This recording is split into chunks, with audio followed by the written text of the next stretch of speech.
मुझे भी याद है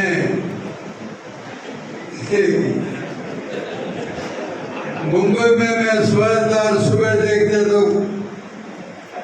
राम नाम सद हो गया।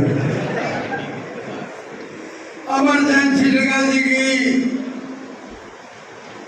और जितने भी राजनेता बड़े बड़े थे उनको भी जेल में डाल दिया गया।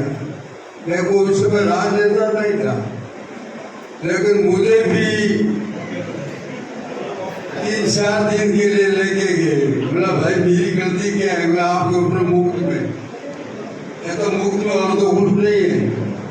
तो बोला आप शाखा में और वो सब, बोला ये शिवसेना भाजपा की शाखा लगती है, अलग है, राष्ट्रीय संशय की शाखा लगती है, तो इसमें क्या है, तो बुराई क्या है, हम सीखने को जाते हैं।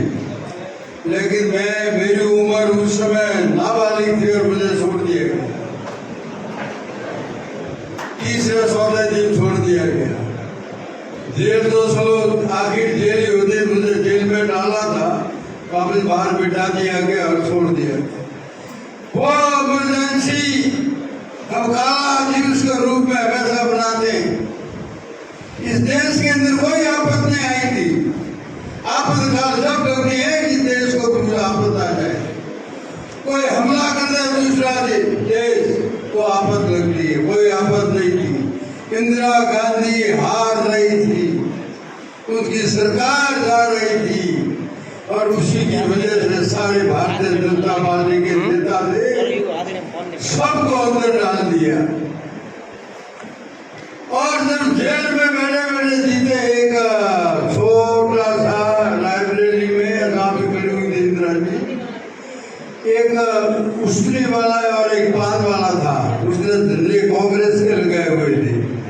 उसने कहा भैया कौन जीतेगा, बोला जीतेगा जेपी साहब। बोला आपने झंडे तो कांग्रेस के लगाए, बोला डर के मारे। और इंदिरा जी हार गई थी, वो सुना। जब श्यामा प्रसाद मुखर्जी को जब देश आजाद होने के बाद पहली बार वो मंत्री भी बने थे, लेकिन जो उनकी व्यवस्था थी कांग्रेस की वो ठीक न लगी। एक देश एक संविधान नहीं चला, एक देश में एक ही संविधान चलेगा, उस कारण से श्यामा प्रसाद की अकालीन पता नहीं हो सकता है, आज कहना भी ठीक नहीं है, लेकिन उनके आपातकाल के अंदर क्या हुआ, उस समय क्या बीती थी, वो भगवान को ही पता है।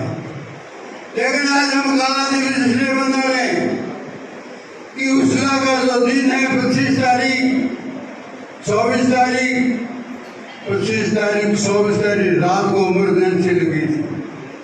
12 बजे डंडा बज गया, सुबह उठ गए तो सारे पेपरों में आ गया।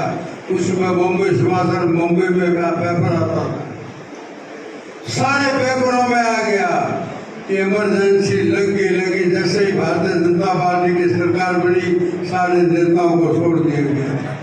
योगेश्वर जी भाई साहब को पूछा तो बोला मैं भी था अंदर। बोला मैं अंदर तो नहीं रहा, अंदर मार रहा हूँ। इसलिए सभी कार्यकर्ता बंधुओं से निवेदन है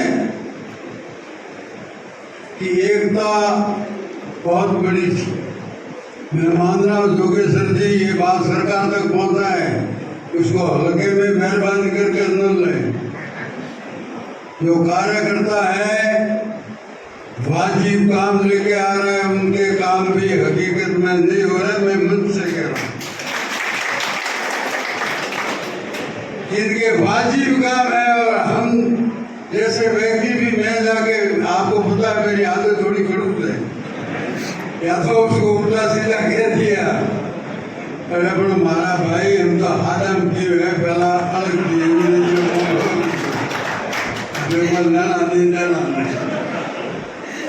लेकिन ये सरकार तक बात पहुंचाना बहुत जरूरी है कि आम कार्यकर्ता का काम होना चाहिए।